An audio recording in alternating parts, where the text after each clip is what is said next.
The applause was polite at first measured, cautious. When she stepped onto the stage of the Melissa Carter show, the audience expected a soft-spoken activist, a carefully packaged representative of the new Hollywood. But Melissa wasn't here for a pleasant chat. No, this was a setup. Behind the cameras, producers were buzzing, mics hot, camera angles locked in.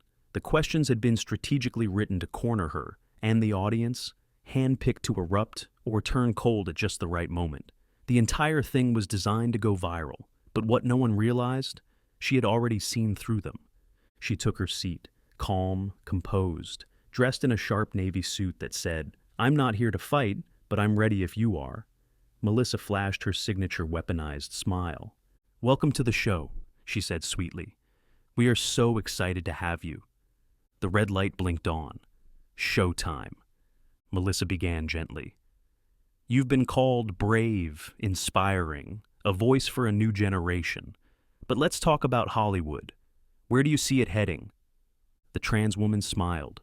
"Stories evolve, but our need for truth doesn't." Melissa raised an eyebrow. "Truth, that's a big word. But let's be honest. Don't you think Hollywood has pandered to outdated archetypes for too long? Characters who are strong, silent, even violent? Isn't it time we left those behind?" The audience shifted, sensing the tension. The producers leaned in. This was the first drop of bait, but she didn't bite. "I think," she said calmly, "that strength isn't about being loud. It's about knowing who you are and standing firm when the world pushes back." Melissa smiled wider, eyes sharp.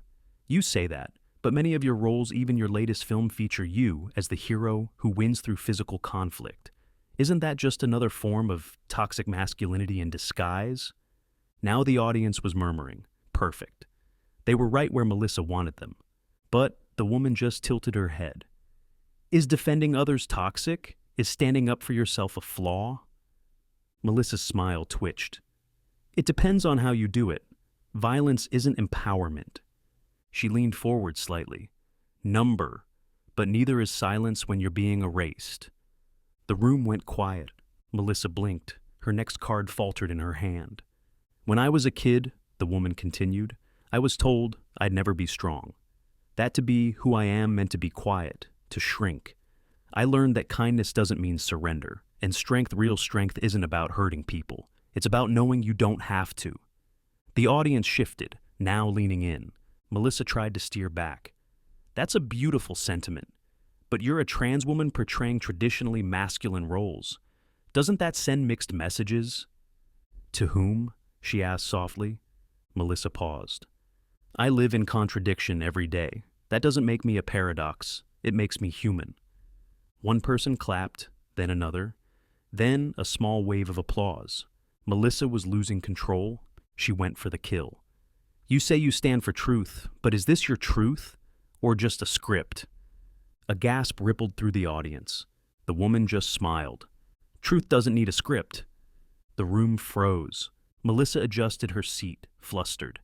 "Well, we can all agree Hollywood is about evolution. Maybe it's time for newer faces to take the spotlight." The woman didn't flinch. "I was taught to respect those who came before me. Funny how today people wear disrespect like it's edgy." The air changed. A new energy surged. Phones went up.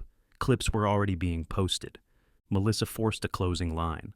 "Thank you for being here. We hope to continue this conversation online." But no one was watching her anymore. They were watching her. That night, the interview exploded. Hashtags trended. Number sign, truth doesn't need a script. Gentle strength, Bamj, Melissa, got read. Clips dominated TikTok. The phrase, "kindness isn't surrender," became a meme. Influencers weighed in. Mainstream news picked it up. Celebrities quietly shared the clip. Some offering support, others simply reposting with a single word, respect. On message boards, fans broke down the interview line by line. Twitter threads outlined the psychological tactics used by Melissa, contrasting them with the poise and restraint of the guest. Reddit was on fire. One top comment read, "She walked into a trap and disarmed it with grace." Sponsors began to call the studio. Some praised the powerful moment. Others expressed concern. By morning, 3 advertisers had pulled out. And the trans woman, she didn't gloat. She didn't tweet. She went to a local bookstore, browsed some poetry, bought a coffee, and walked into her day as if nothing had changed. Because for her, it hadn't. She'd been through worse than a staged ambush, and survived it all. The next morning, outside a cafe, a reporter asked, "Do you have anything to say about what happened on the Melissa Carter show?" She sipped her coffee, then answered, "Gentleness never goes out of style." That clip hit the internet like a meteor. Within hours, it had been turned into music remixes, digital posters, motivational quote cards. Young creators began using it as the backdrop to their own stories. TikTok challenges emerged, calm clapbacks, quoting her words. One popular video showed a high schooler confronting a bully, quoting, "Kindness isn't surrender." Melissa Carter's team scrambled. A new episode was recorded immediately, hoping to recover the narrative. She opened with a forced smile and said, "Sometimes we learn in the hardest ways. I respect all my guests." But the damage had been done. Viewership was down 38% by the week's end. Meanwhile, the trans woman was asked to speak at 3 universities, received script offers from 2 studios, and gained 1.2 million followers overnight. But she said no to the spotlight. Instead, she wrote a blog post titled, "Not Every Fight is Worth Your Sword." It went viral too, because while others tried to spin conflict into content, she reminded people that calm is a weapon too. The final blow came a week later. Melissa Carter uploaded a video titled, "My Side." It trended, but for the wrong reasons. Comments flooded in, "You're doubling down." "She didn't destroy you, you destroyed yourself. Take the L, Melissa." Within 2 weeks, her show was moved from prime time to a weekend slot. By month's end, it was canceled. And the trans woman? She continued her work quietly, refusing offers to turn the moment into a brand.